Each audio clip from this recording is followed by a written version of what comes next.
Now, before Michael Tracey was woke and was going down to document Antifa, he was a scumbag doxer. That's right, a scumbag doxer. Now, he likes to weasel his way out of the accusation when he actually doxed someone by saying, well, he kind of revealed his own name on a stream somewhere that nobody had ever seen. People in D.C. knew who this guy was.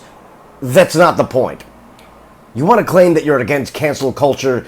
You are cancel culture. The point of negating cancel culture is that we are dealing with a group of people who can't make arguments. So instead, they dox people, they threaten people, they act violently, they lash out, or they'll call someone a racist or a xenophobe or a homophobe because they don't have any good arguments. If you email somebody and you tell them, I don't like what you're saying and I'm going to reveal your name, you serve no other purpose than to threaten them because you don't have an argument.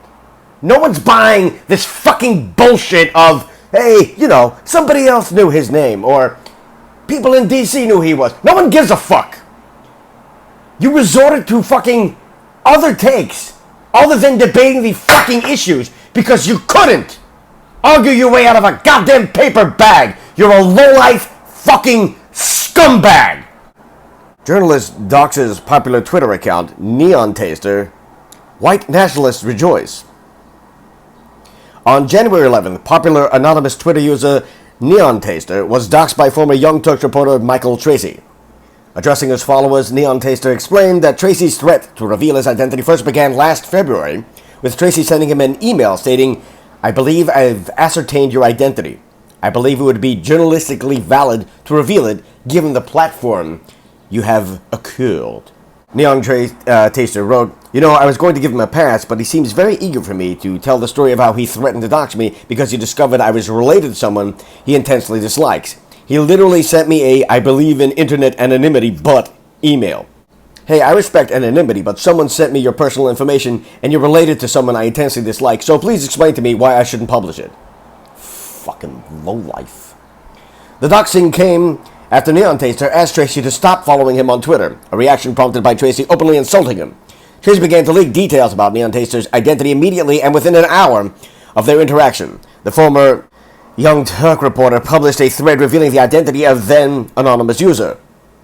The recent spat between Tracey and Neon Taster stems in part from a disagreement over Tracey's outspoken support for the Iranian Islamo-fascist regime.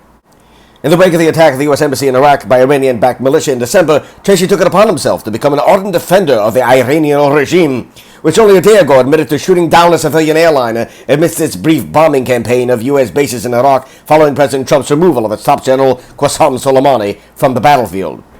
Neon Taster took a contrasting opinion, not advocating for war or regime change, but speaking in favor of punitive action against the Iranian regime for its repeated attacks on American military personnel stationed in the Middle East.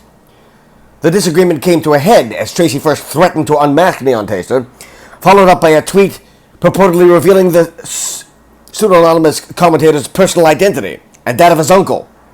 Following Tracey's doxing of Neon Taster, the former Young Turks contributor remained unapologetic in the face of widespread condemnation. He wrote, I will always feel great about seeking to identify the influence of prominent neoconservatives in D.C. and media power structure. If you are offended by that, I'm glad. Cry about it. I.e., it depends on what your opinion is. That's what matters. If you have an opinion I disagree with, then I will get out of the arena of debate. I will no longer bring up issues and ideas and statistics and talk about policy. Now I have moved on to threats. Because I disagree with you so much. Your opinion is so invalid. You fucking vile mutant. Because you're acting like an animal. Like someone who can't converse. Someone who doesn't belong in civil discourse. You should never again be allowed anywhere near people who respect civil discourse. Because you don't respect it. You've moved out of the arena of debate. You've moved out of the respected public sphere of where we can actually communicate like human beings to one another. You're acting uncivilized. When reached for comment about his efforts to chill Neon Taster's presence and speech on social media by outing him publicly, Tracey denied that his actions were inappropriate, claiming journalistic validity because of the other user's familial ties. scumbag. Michael Tracey is a fucking scumbag.